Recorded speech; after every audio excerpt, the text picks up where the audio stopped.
In 1975, archaeologists excavating a remote caravanserai in the Sinai desert found something that would shake biblical scholarship to its foundations. Scratched into the plaster walls of a storage room at a site called Kuntillet Ajrud were inscriptions left by travelers, blessings, prayers, names, and in two of those inscriptions, the God of the Hebrew Bible was not invoked alone.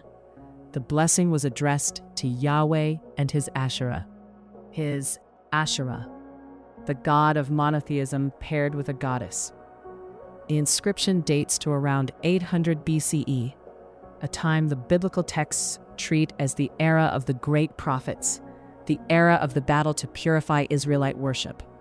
And here, scratched into the desert wall by ordinary travelers who saw nothing remarkable about it, was proof that many Israelites worshipped a god who had a wife. Asherah was not a minor deity. She was one of the most powerful figures in the ancient Near East, worshipped across Canaan, Phoenicia, and Ugaritic, the lands that today make up Israel, Palestine, Lebanon, Jordan, and coastal Syria. And despite centuries of official prohibition within Israel and Judah themselves, understanding who she was and what was done to her is to understand one of the most thoroughly documented acts of religious erasure in human history. She appears first in the Ugaritic texts, clay tablets discovered at Ras Shamra in Syria in 1929, written in a Canaanite language closely related to ancient Hebrew, dating to around 1400 BCE. At the head of the Ugaritic pantheon stands a divine family: El, the father of the gods, Baal, the storm god, and Asherah, Lady of the Sea, Mother of the Gods, whose formal title was Kudshu, the Holy One. She was El's consort, mother of 70 divine children, the intercessor whose counsel shaped the fate of the pantheon. Her title Elat, the feminine form of El, meaning goddess, makes clear she was understood as his true divine counterpart, not subordinate, not decorative, essential. Now move across the border into Canaan, the land the Hebrew Bible calls the Promised Land. The people the Israelites found there worshipped this same goddess. She appears in Canaanite texts as the mother of life, associated with trees, fertility, the sea, and wisdom.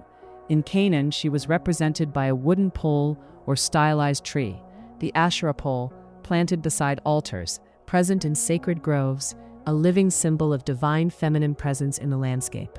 Here is where the biblical texts begin to tell the story, but from the perspective of those who wanted her gone. The Hebrew Bible mentions Asherah 40 times. 40 times. She is named in Kings, Chronicles, Judges, Deuteronomy, Micah, Isaiah, Jeremiah. In almost every case, the mention is a condemnation.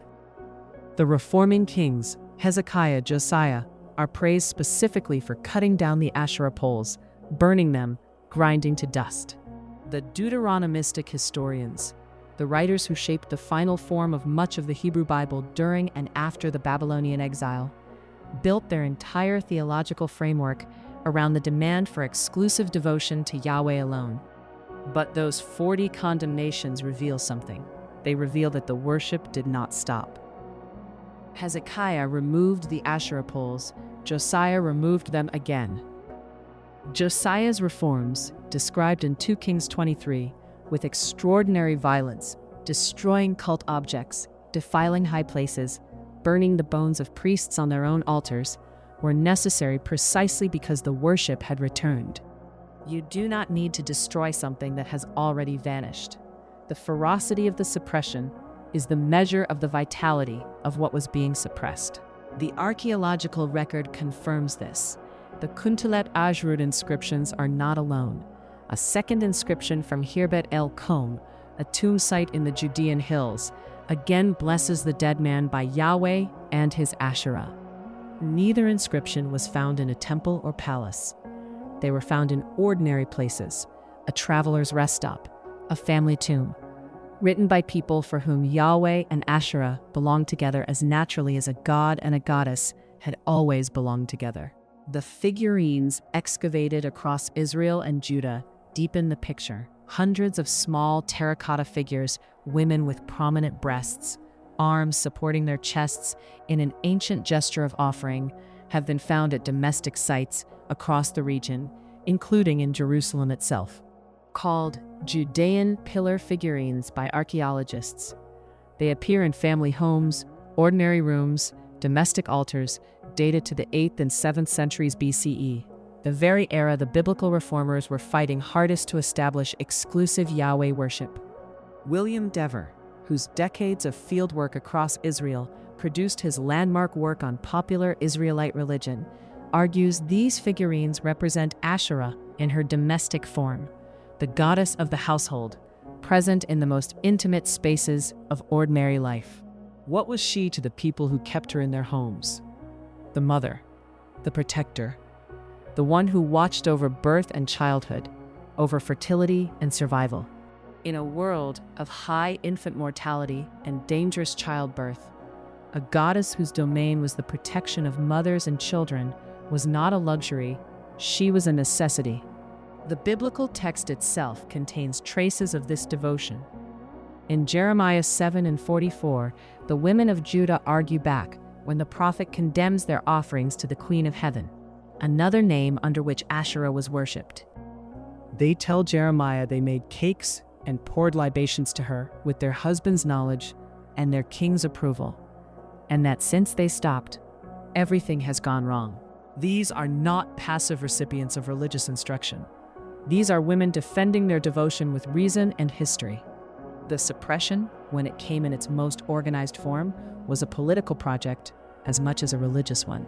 The Deuteronomistic reform movement, centered on the book of Deuteronomy, believed by most scholars to be the book of the law discovered in the temple during Josiah's reign in 621 BCE, demanded the centralization of all worship in Jerusalem and the elimination of all other gods. The local high places, the sacred groves, the household shrines, all spaces of worship operating outside the control of the Jerusalem temple establishment. Eliminating them meant eliminating a distributed, community-held religious life and replacing it with a single, hierarchical, controlled institution. Asherah was not simply erased from the landscape. She was actively rewritten. Mark Smith's work on the early history of God in Israel documents how her attributes, wisdom, creation, the cosmic sea, the tree of life, were gradually absorbed into the figure of Yahweh, or redistributed across other theological concepts. The feminine divine did not simply vanish.